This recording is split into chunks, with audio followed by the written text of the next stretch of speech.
You are listening to the North Carolina Food and Beverage Podcast. Thank you for downloading and subscribing. Coming to you virtually live from high atop the historic Raleigh building in beautiful downtown Raleigh.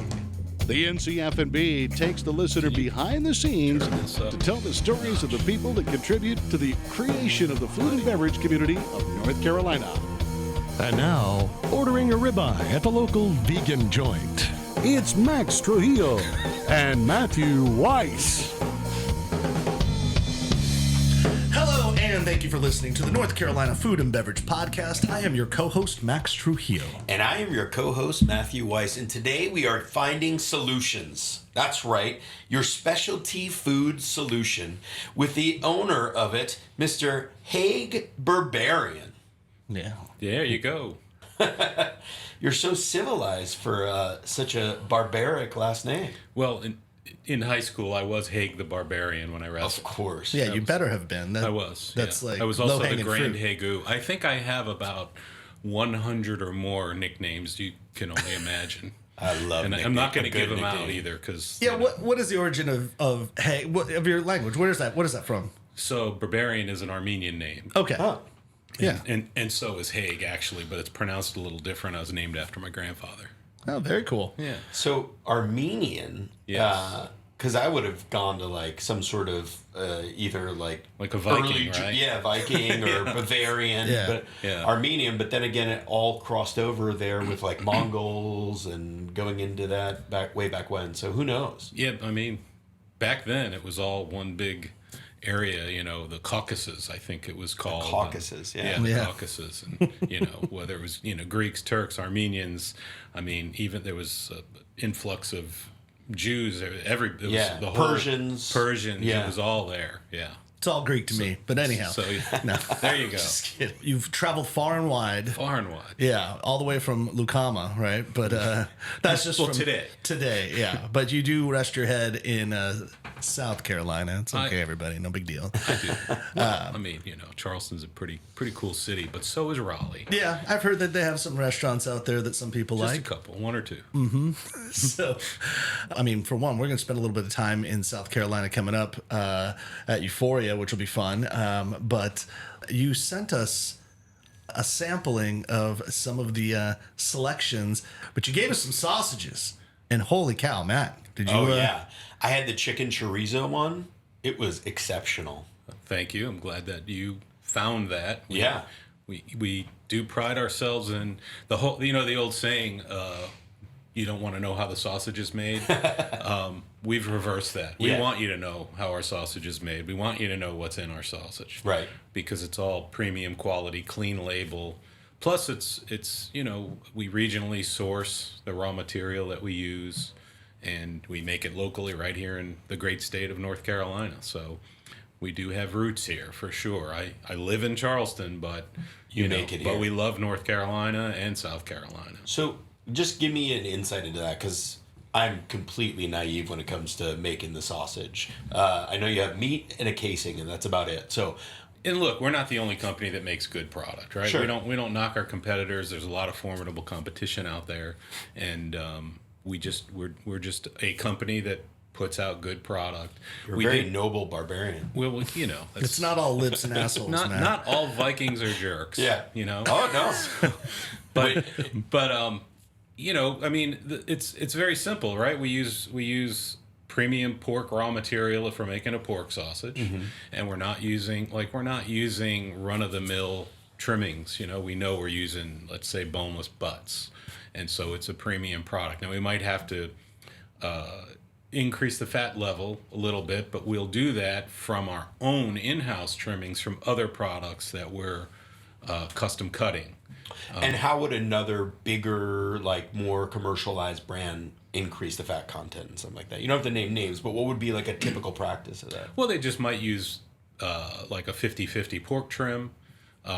They also may not use boneless butts. I know there's a lot of companies, because I used to be in fresh pork sales, so I know what a lot of companies are using. And I'm going, back when you guys were in middle school, It was only a few years ago. Yeah, well, I think I'm a little older than you guys, although I may not look it. I don't know.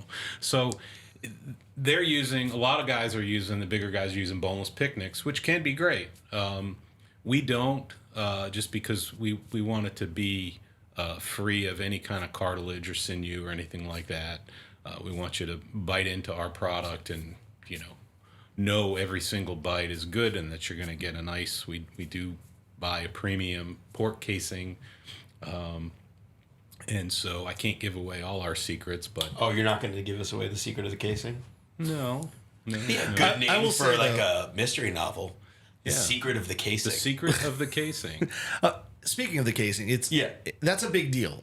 You can have floppy, mushy, sloppy sausages, but what am I talking about? Where is this show going? Sloppy sausage. Sloppy sausage. I will say this: the casing was very firm and snappy, but that's a big deal. The snap of a sausage is like, it kind of, in my mind, dictates whether it's going to be, a quality product or not. And that's what I noticed. I mean, let's preface this way: when we were talking about having you on the show, you sent us samples, as I mentioned before, and one of your teammates who helped process with it, he and I were emailing, and he's like, "Oh, how'd you guys split it up?" I said, "Well, there was a lot to choose from. I think there were 13 different selections you brought us. So being that fantasy football's coming up soon and Matt and I are in a league, we decided to go snake draft fantasy football style.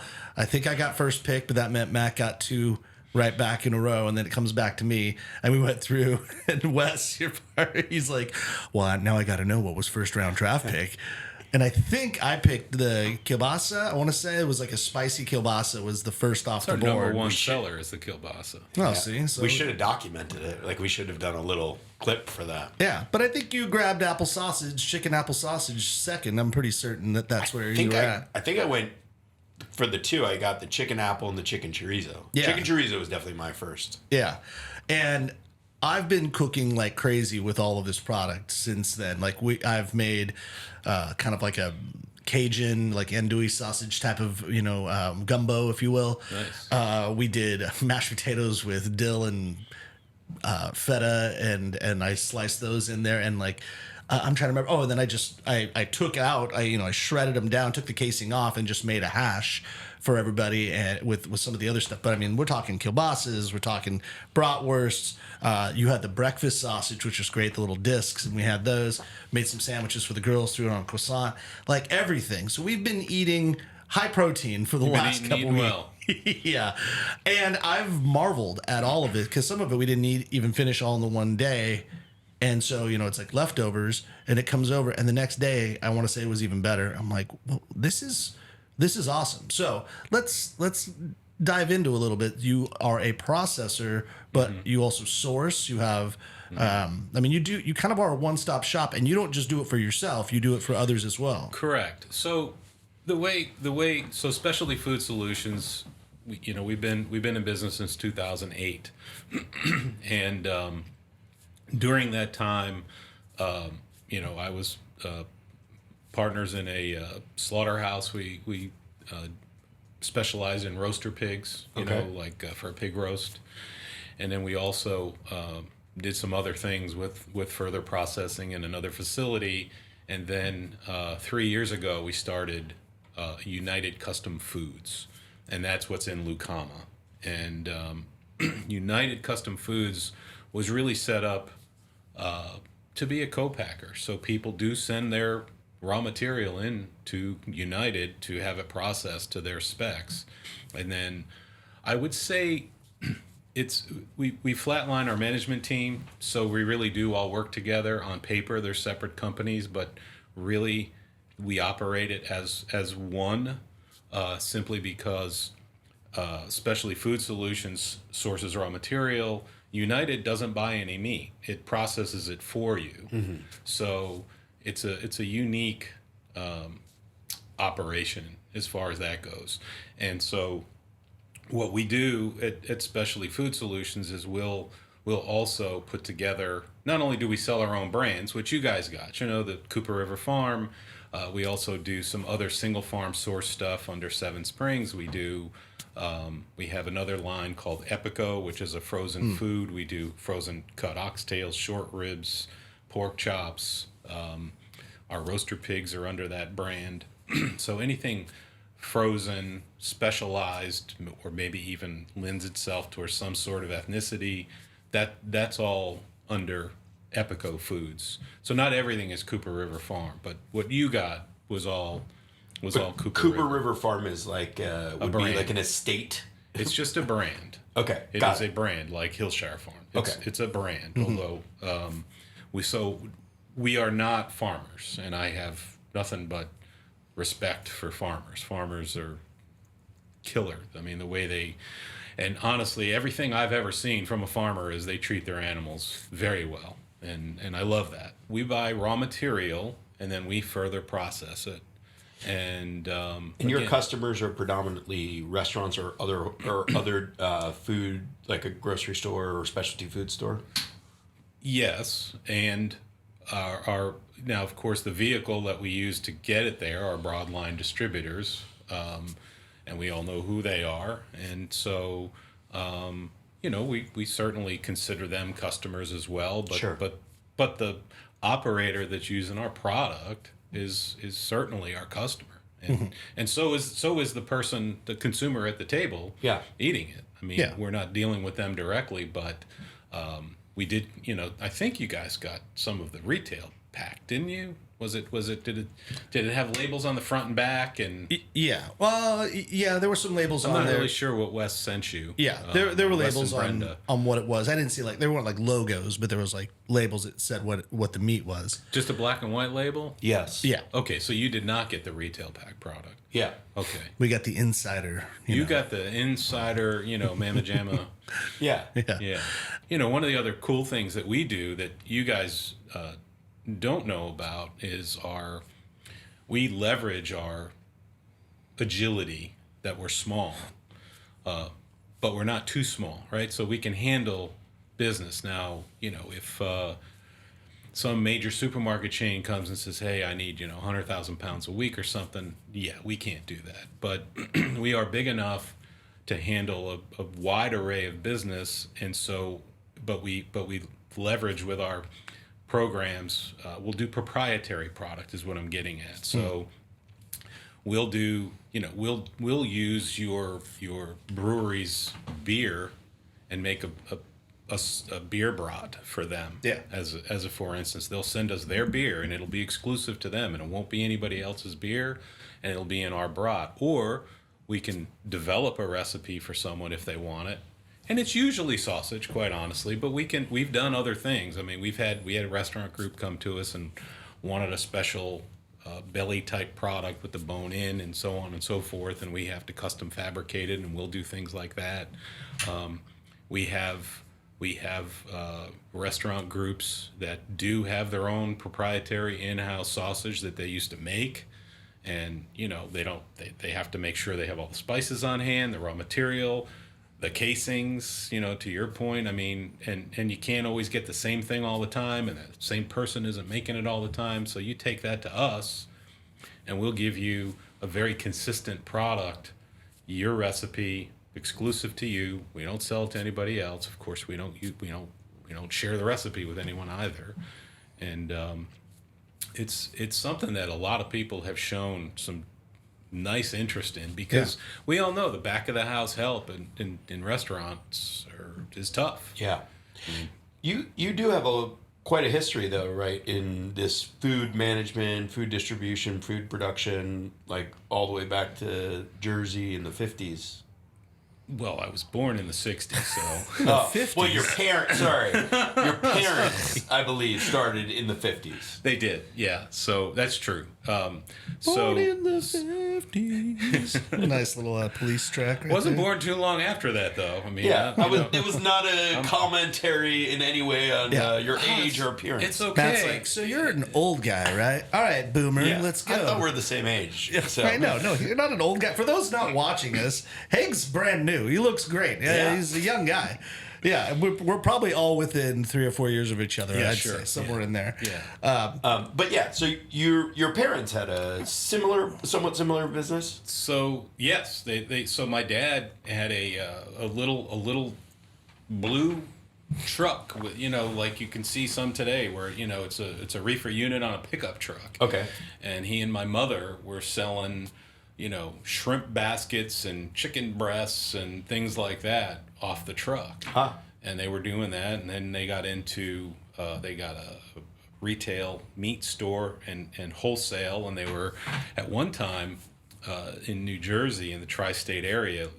Before the advent of McDonald's and Burger King, there was something called Burger Chef, and they were in that Connecticut, New York, New Jersey, maybe Pennsylvania. Anyway, he had at the time, of course, this is a statistic I don't know true untrue, but he always said that he had the biggest automated patty line.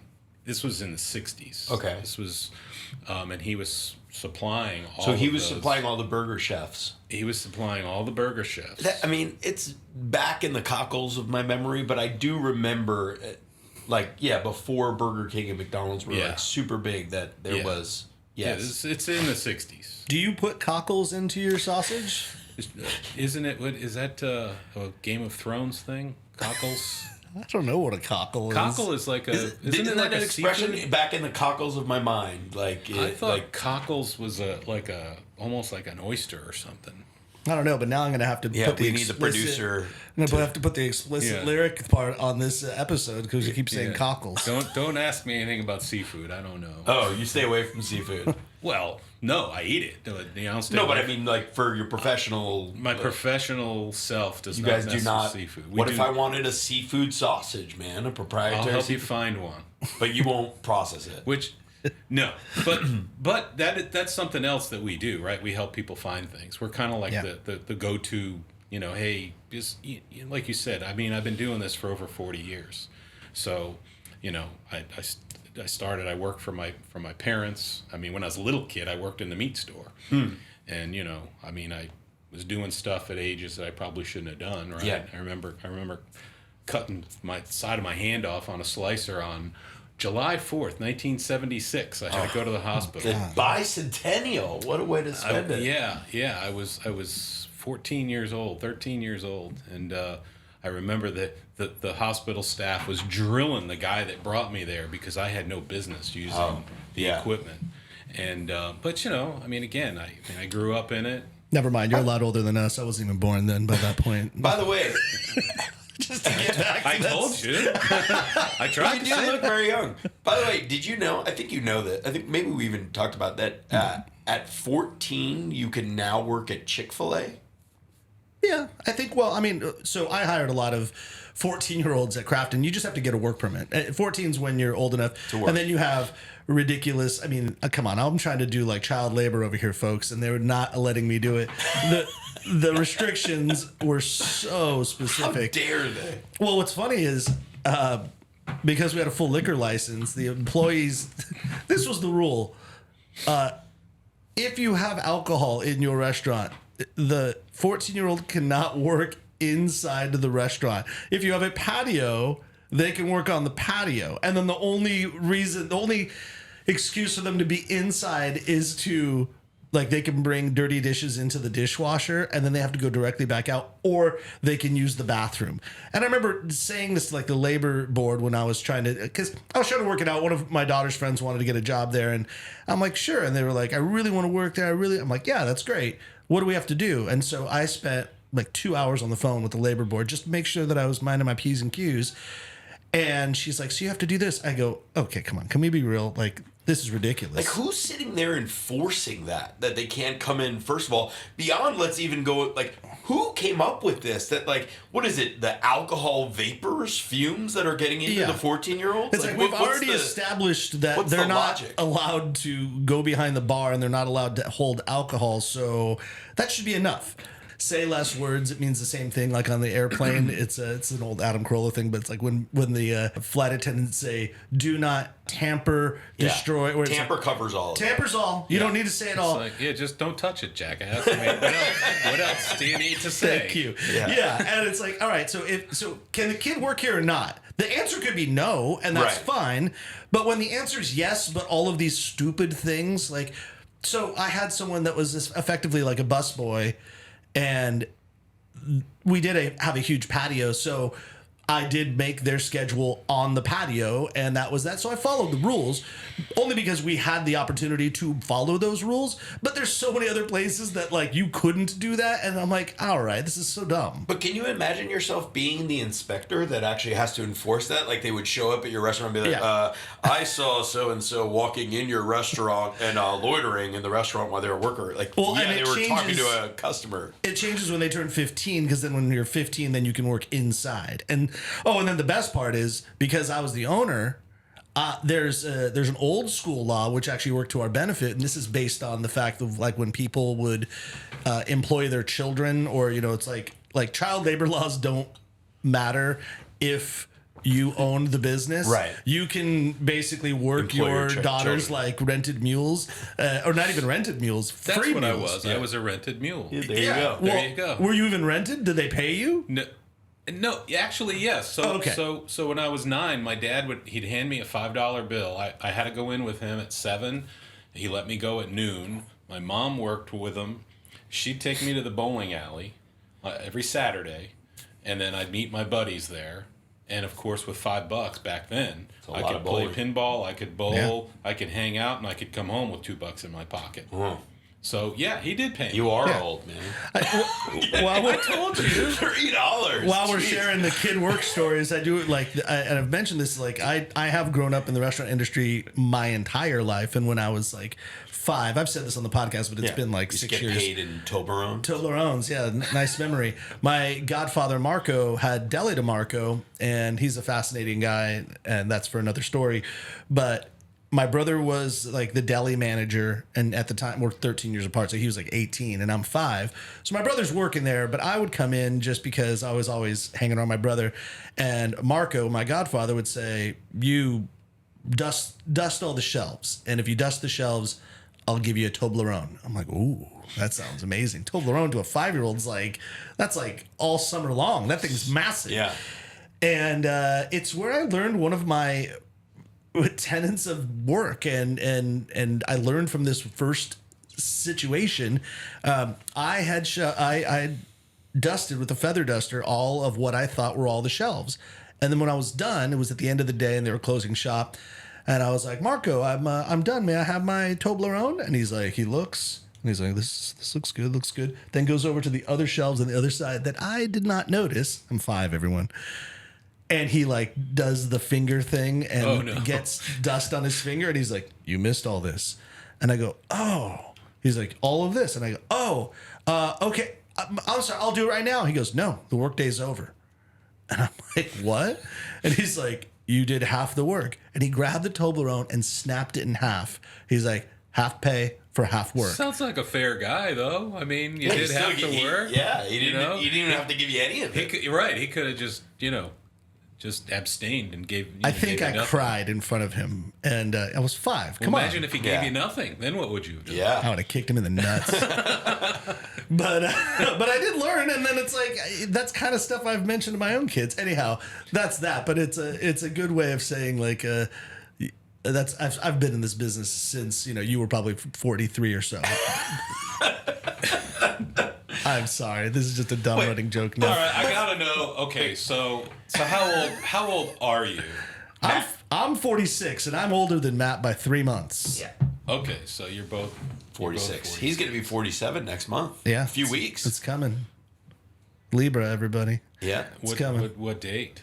September 29th. You can send your gifts to 5 Hargett Street, Raleigh. I just North wanted Carolina. your listeners to know, just in case somebody wanted to send you something. Yeah. So that's why I asked. By the way, you know what's good about that is apparently, according to a doctor friend of mine sent me recently, that you make huge age leaps, like your aging affects you at 44, and then not again until 60.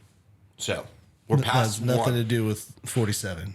Right. No, what I'm saying is we're Oh. we're well past it, and in a nice like So sweet you're not spot. screwed till you're my age, is what you're saying. Are you 60? No, I'm 61. Dude, you look.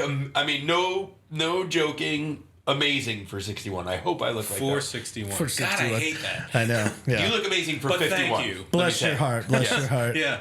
All right, let's get back to meat. This is a big side tangent. Okay, so Aged meat. Go. Try aged meat. no, you kind of had that was something I was going to say. So you take the raw products or the raw materials from a lot of these ranchers and such. Do you do a dry aged? Is that part of what you'll do? Because you say no, right? No, we don't. You we don't do the dry drying. aging. We don't have any drying. We don't do charcuterie type products. Oh, okay. Now, so specialty food solutions will have some products co-packed for us because we can't make everything, because we do have a much wider net and variety of products than what we can produce in our plant, because our plant is a specialized meat processor. Now, Specialty Food Solutions does do some things with some, frozen cut vegetables and other specialty items that are not things that we can produce. So Specialty Foods has been around, like I say, since 2008, and the vast majority of what we sell, we make ourselves in our own plant. But then we have these other processes, like I say, the idea of making proprietary products seems to really appeal to a lot of operators. Like if they can have something made for them, that they don't have to make anymore, and they come to us, we're sure they'll be happy, and that's kind of where we shine. Yeah, and well, of course, on our own clean label branded products, but outside of that, yes, the proprietary. Because I was going to ask, that was going to be my next question. If you are pitching to a new food distributor, let's say you're trying to get into a different market, right, and expand your business, what would be like the first things that you bring to the table to show this distributor? That would be so we would bring them the same sausage products that we showed you. Okay. But one of the things that we will explain to them that's a big advantage for them as a distributor is what I was just talking about. So think about it, right? Yeah. So distributor XYZ in, let's say Boston, right? They can utilize us to go to their customers and say, hey, we can actually now do custom work for you. right. We have this company, Specialty Food Solutions, that's custom processing in a USDA plant.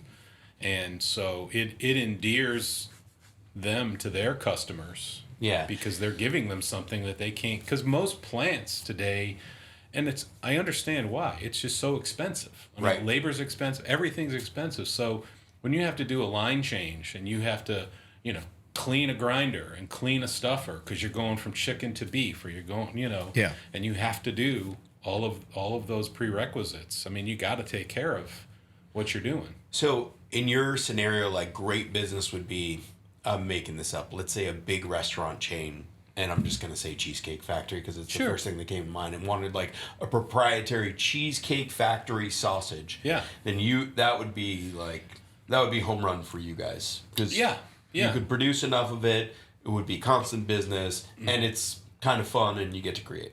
It's exactly right. And if they don't have their own, we also can be R&D and help them if you figure it out. guys have said, hey, we want our NCF&B sausage, and we're going to sell it to Harris Teeter, but we don't know exactly. We take both of your expertise and your ideas, and we'll tell you our ideas, and we'll tweak a few things, and we might come up with a really, really small sample batch of something, and then we do something that's it's a mid-size. We call it a micro batch. It's very small, and we'll run your product with the exact same spices that you want.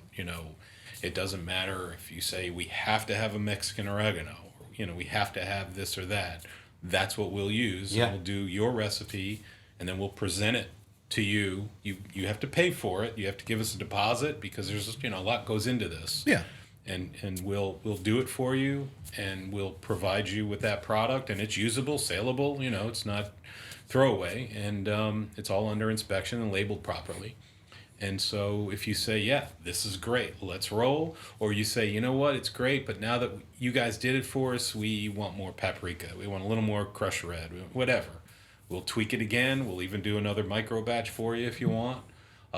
Or sometimes guys will just say, no, it's really great. We just instead Amp of up the spice a touch. yeah, just right. And then we'll run with it and we'll do it. And then we make it for them. And then it's up to them to have their distributor set it up for them because it is proprietary to them. So Yeah. So then the distributor's buying it from you. right. So it's a closed coded product that nobody else can buy Yep. because it's theirs. Yeah. Yeah. So for specialty food solutions, what are your drivers? Like, what are your main to your distributors? Honestly, Main products. I did. Sausages. Well, let's say this. So when I opened up United Custom Foods, I bought some equipment that I thought was going to lead us in a direction that we never went in. So I have a little bit of used equipment that I'm needing to sell because some things that we thought we were going to do and what I didn't realize. Now I knew we were going to be in the sausage business, but I didn't realize how sausage forward we would be, how focused and how much demand is out there for sausage, for a good, clean label, premium sausage. I just didn't know that. Yeah. I thought I did, but that's the other nice thing about being 61 but not being hard-headed is I can learn from anybody. I don't know everything, and 40 years in this business, and I'm still learning. Yeah. So Always learning every day. always learning. So I definitely our spice companies, I try to gather information and talk to them about what's going on and what do we need, and we're looking at doing some new products. We find that we love developing new things, and that's another neat thing that it's nice to have an agile company, right? So like our current production manager, I mean he loves working on developing new products, and it's fun, and sometimes we'll shit can an idea, it's happened. We're like, no, this sucks. It still sucks. No, let's just forget it. Yeah. Yeah. Because, like a seafood sausage, right? You could try it, but it might suck. Yeah. It's true. So, would it be fair to say that in this area you're like the Abe Froman? It's so funny you said that. So I've been called Haig Froman. Oh, the sausage yeah. king I like of the it. South. Yeah. Yes. For anybody that is probably much younger than us not getting that reference, go watch Ferris Bueller's Day Off. Yes, Abe Froman is the sausage king of Chicago. Yeah. Yes. Yes. Played by Matthew Broderick. Yeah. Well, this is awesome, man. I appreciate you coming all the way out here. Thank you so much for sharing your story and telling us all about how to make the man. sausage. And for all of you out there, whether you are a restaurateur or you are a customer, go tell your restaurants, go tell your distributor to get themselves some specialty food solution products in their restaurant, and you will eat extremely merrily. Thank you for listening to the North Carolina Food and Beverage Podcast. By rating us online, you're helping others to discover our show. Follow us on all platforms at NCFB Pod.